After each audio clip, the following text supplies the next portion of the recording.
భగవద్గీతలోని మొదటి అధ్యాయంలోని 4వ శ్లోకం. అత్ర శూరా మహేశ్వాస భీమార్జున సమాయుధి యుయుధానో విరాట చ ద్రుపద చ మహారథః.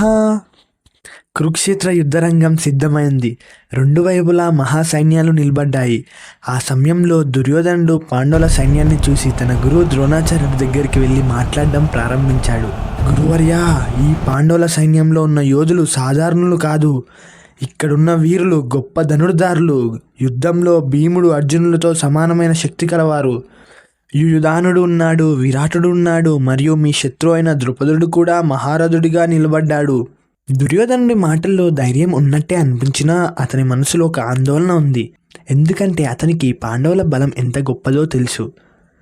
భీముడు శక్తి యొక్క రూపం, అర్జునుడు యుద్ధ నైపుణ్యానికి ప్రతిరూపం. ఇలాంటి వారితో సమానమైన యోధులు ఎంతోమంది పాండవుల పక్షంలో ఉన్నారు. ఇది కేవలం శత్రువుల జాబితా కాదు, ఇది అతని అంతరంగ భయానికి ప్రతిబింబం.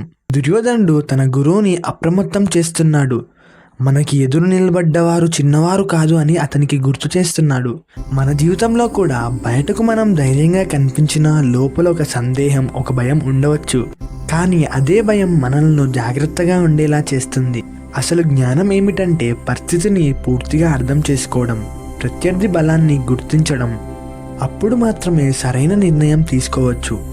ఈ శ్లోకం మనకు చెప్పేది ఏమిటంటే విజయానికి ముందు వాస్తవాన్ని అంగీకరించాలి. ప్రత్యర్థిని ఎప్పుడూ తక్కువ అంచనా వేయకూడదు.